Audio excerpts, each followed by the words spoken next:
Jalen Hurts, who almost got injured in a very different way than Baker Mayfield got injured this year with the collapsing of the rail at FedEx Field heading into the tunnel as he was leaving the field. He sent a letter to FedEx Field today, specifically to the NFL and the Washington football team, asking for follow-up action regarding the situation. And my guess is that the union's involved and Jalen Hurts' agents involved, and there should be people involved. I mean, Jalen Hurts has a football game to get ready for and then a playoff game after that. But it's good that this isn't going away quietly.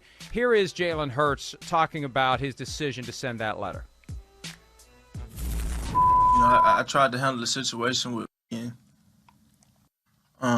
well, it was actually sent to legal officials as well, and it's I tried to handle the situation with a lot of poise and show compassion for the people that fell down, really. But I know it could have been so much worse, and it kind of didn't hit me till after the fact, having some time to reflect on it and think about it.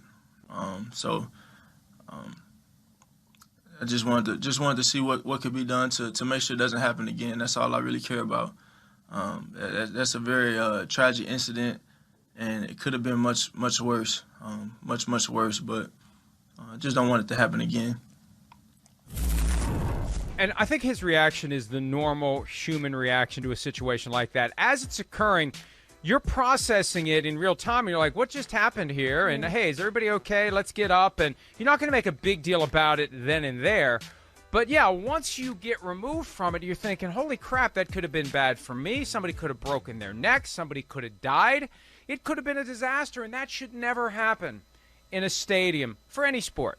The places need to be secure. They need to anticipate the spots where weight may be applied to different railings and other areas that could possibly give way. It almost looked like that railing had a hinge at the bottom of it. That's how easily it gave way. So good for Jalen Hurts, and hopefully the NFL will treat this situation differently than it treated the investigation of workplace misconduct, because this all traces back to the same cesspool of dysfunction that has been running the Washington football team and FedEx Field for more than 20 years. It all goes back to Dan Snyder, and I said it earlier today, and I have no regrets about saying it, and I'll say it again.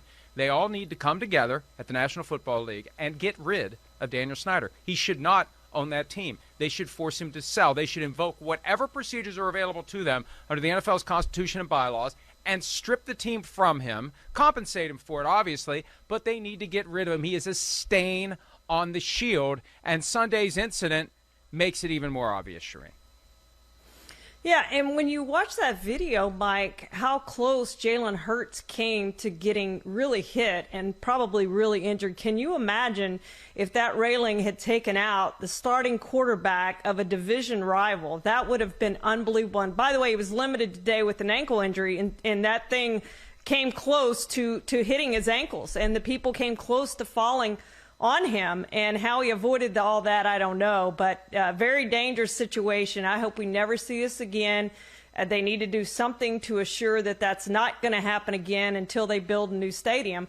But it is a cesspool, and now that the Raiders are out of Oakland, which formerly was the worst stadium in the NFL, with the Washington Stadium close behind, FedEx Field, and if I'm FedEx, I'm taking my name off of the stadium, but it is now the worst stadium in the NFL, and they need to do something about it, which includes building a new stadium, which is a ways off. But until then, they've just got to make it safer for the fans, Mike. You can't have this happening. You can't imagine if it was on the upper concourse somewhere and that happens and the railing gives way. I mean, I'm not trusting any railing at this stadium ever. And you mentioned something that I thought of earlier today. Why in the world would FedEx want its name to be attached to that location at this point? I would pay twice what I'm paying to have my name on it, to get my name off of it. Whatever it takes. Here, take my money. Oh, I got a 20-year contract. I'll keep paying you. Just take my name off of this place. I don't want to be involved with it anymore. And you know what? Maybe something I write later. Maybe we need to call on FedEx to get its name off of that place. It's not good. If anyone out there owns FedEx stock, they should be thinking, why in the hell are we attached to this venue, especially because it's tied directly back to Daniel Snyder and the Washington football team. And I look at it this way. If Jalen Hurts had been seriously injured, unable to play in the playoffs this year, or if somebody who fell had been seriously injured, paralyzed, killed, whatever, I think there would be a push to force Daniel Snyder to sell the team. Well, you know what? The fact that it came so close to happening, maybe that should be enough. With everything we know, everything we've seen, everything we've experienced, how in the world does the NFL not rise up and say, we have to get rid of this guy? This guy is a poison on our organization. This guy's got – well, you think he's better? Do we really think it's better? What have we seen over the course of the last year that makes us think it's better? And make a few new hires, right? But he's still there.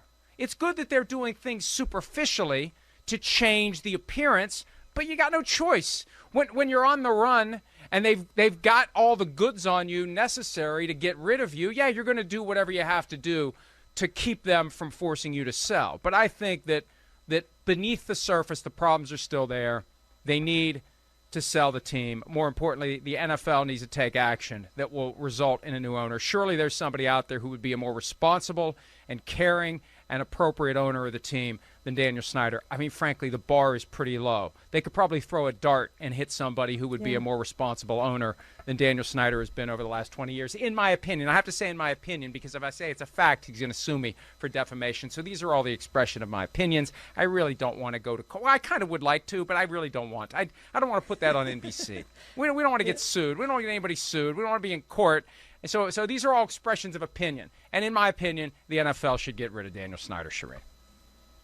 And for anyone who says, oh, they wouldn't do that, it's never Jerry Richardson, they made Jerry Richardson sell, so why not Daniel Snyder? To me, everything that he's done is as egregious, if not more egregious, when you take the totality of it, than what Jerry Richardson did. And his was bad, and they immediately made him sell. So it's time for the NFL to do something with this franchise and make it better for everyone involved.